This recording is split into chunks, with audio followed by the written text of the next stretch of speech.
Welcome to Legendary Food Wars! Hi, I'm Chris, and I'm an online marketing professional. Lex here again, and I'm a social media manager from Marikina. Hi, I'm Kay, and I'm a certified speech-language pathologist and the resident food taster of the Legendary Food Wars.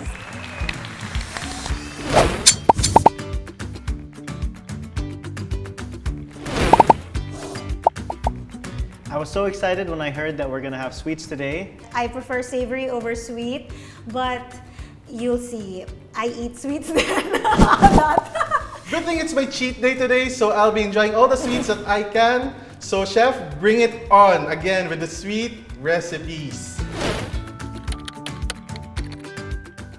Ooh, thank you, chef. Very berry.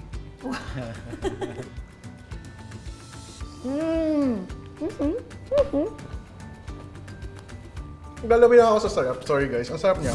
So, may granola bits. Okay yung texture. Masarap yung yogurt, guys. Made with Nestle yogurt na mango. Can't go wrong with fruit and yogurt. Arguably really healthy, maybe even on non-cheat days. Huh? Yes. All those nuts and granola bits, they add such a yummy, crunchy texture. At saka masarap din talaga yung yogurt talaga. So, yun yung binder niya dito. So, okay, so I can get more of this siguro later. Tama? Dejo. With more strawberries, please. Dejo. Ano?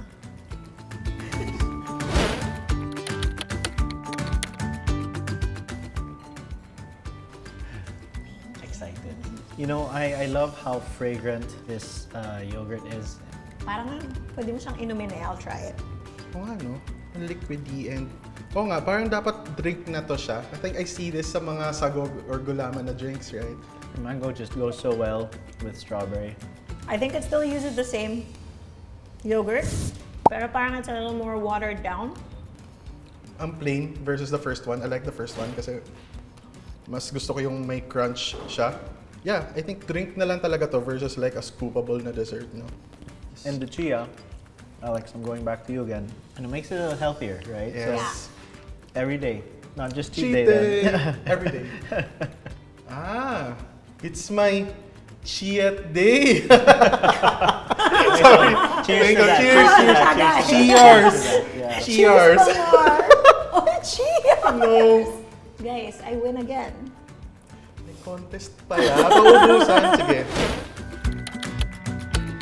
Mas very berry. Mas marami na siyang berries. Oh, yay! We have blueberries now. Wow. Parang may brown sugar, something on top. Sarap yun. It's amazing what that can do to bring out the flavors. May limit ba sa cheat day? Kasi this is my third cup. Comment your answers below. Sige nga, tingnan nga natin. The taste of the mango yogurt with the strawberry, iba. And then when you eat it with a blueberry, iba. Tama ka nga, no? Iba yung profile niya pag may blueberries yung kasama. Gawin nyo na to. Sobrang dali lang. Mango, strawberry, blueberry, ang sarap. For me, this might be the best Yogurt Parfait Ever. Ever. So yeah, Okay, so if we were to rank, the brown sugar I really like. Yeah, I know it doesn't have the crunchiness of the first one, but yeah, I really like my it. number one is still the first one. What's your number Yeah, one? that's still my number one. The crunchiness of it all, plus the yogurt and the berries. Sarap. What I like about this is I don't think I've ever thought about putting sugar in my yogurt. So my first one was the granola. This is my number two, and then the chia one. Or we just put granola. On this one, and make it the ultimate yogurt. Problem solved. Christopher Graham's best yogurt. Right? Let's meet their best yogurt parfait with our With our best yogurt. yogurt parfait. Yeah. So again, this is Lex. Thank you again for that very yummy Chia day. This is the dessert to try. Yogurt talaga is so versatile, and we had it 3 ways. See you on the next Legendary Food Wars.